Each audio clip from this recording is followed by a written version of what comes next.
In this video, we will be discussing my impressions of Cronos: The New Dawn from the developer Blooper Team.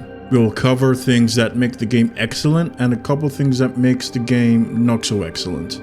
But before that, if you enjoy this kind of content, don't forget to like, subscribe, and hit the notification bell so you don't miss out on future videos. Now, let's dive in.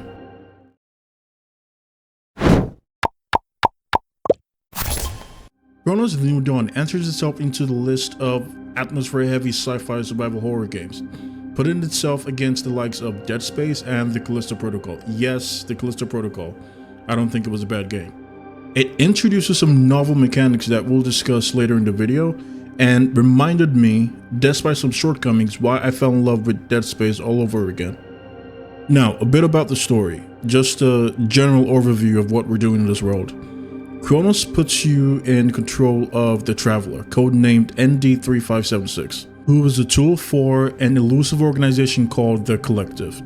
You are transported back to a mid-80s fictional rendition of Poland to extract the essence of certain key individuals before an apocalyptic event called The Change happens, in the hopes of revealing the truth behind the world-ending event.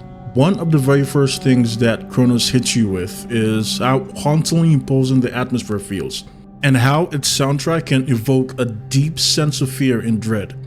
These two things combined creates a certain level of immersion that makes you aware of every subtle change to the soundscape of the environment. It reminded me of Silent Hill 2's oppressive atmosphere, with a brutalist Eastern European twist. As the Traveler, you're given a gun at the beginning, which you can charge up to dispatch your foes, known as orphans. You can also melee, and yes, the iconic Dead Space stomp is here. The orphans introduce a very unique mechanic to this genre. When you defeat an orphan, another orphan can fuse with their corpse to become an even stronger and bigger version of itself, which introduces a whole different super interesting flow to the combat loop that you wouldn't typically expect from games like this. In certain situations where there are multiple enemies surrounding you, you almost have to kind of babysit the corpses to make sure that they don't get fused with, which is super important because ammo is scarce and you can't just unload your gun willy-nilly. This loop can be surprisingly challenging, but you're equipped with a torch field that you can use, typically once, to make quick work of the orphans, making fusing impossible, easing a bit of the stress. The one issue I have with the combat in this game is the lack of some kind of defensive or evasive core mechanic. The enemies aren't super fast, but they swing wide and they swing hard, so some kind of evasive move would have been nice to have, definitely.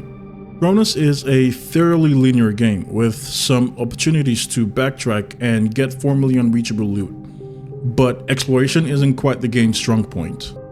One thing I did strongly appreciate was the developers going out of their way to put resources at the very edge of levels, encouraging exploration because resources are fairly scarce in this game. As for the puzzles, I personally wouldn't go as far as to call them puzzles. The developers use puzzles as a world building and narrative device. If you find a safe with a keypad, then you're sure that if you look around closely enough, you find a file or a voice note with a hint on what the code actually is. As for performance, this is quite a mixed bag for me. The game has the usual trademark traversal stutters of UE5 and the weird performance issues. I'm currently playing on a Ryzen 9800X 3D and an RTX 5080, and I still have some frame drops. 90% of the time the game runs fine, but the other 10% can be really hard to ignore.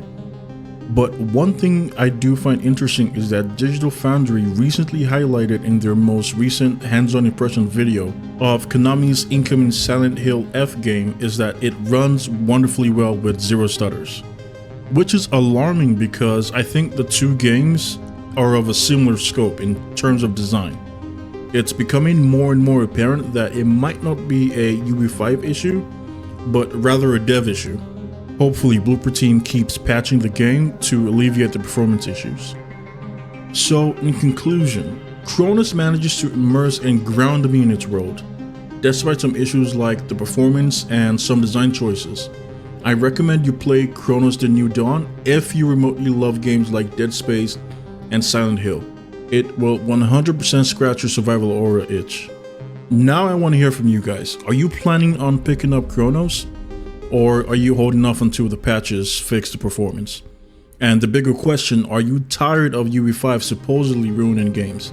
Drop your thoughts down in the comments. And if you enjoyed this impressions video, don't forget to like, subscribe, and hit that notification bell so you don't miss out on future videos. Until next time, it's been Casual.